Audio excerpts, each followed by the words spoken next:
This is the Lone Crater YouTube. We hope this video helps. In this video, I will explain how to use your Audi Q5 spare tire.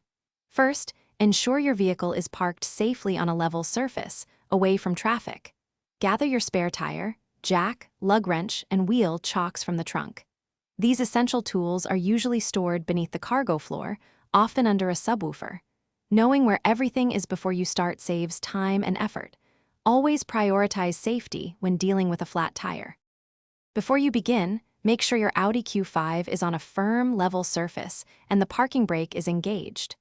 Place wheel chocks behind the tires that will remain on the ground to prevent any movement. If your Q5 has plastic lug nut covers, use the special tool from your kit to remove them.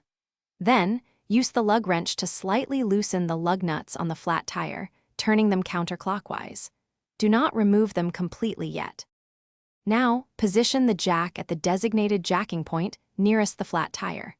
These points are typically marked with arrows on the rocker panel. Slowly raise the vehicle until the flat tire is completely off the ground.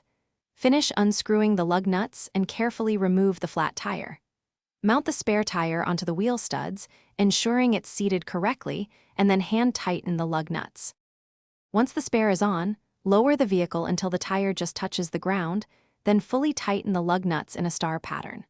Lower the vehicle completely and remove the jack. Check the spare tire's air pressure. Many Audi Q5 spare tires are collapsible and require inflation to around 51 psi or 60 psi using the included compressor.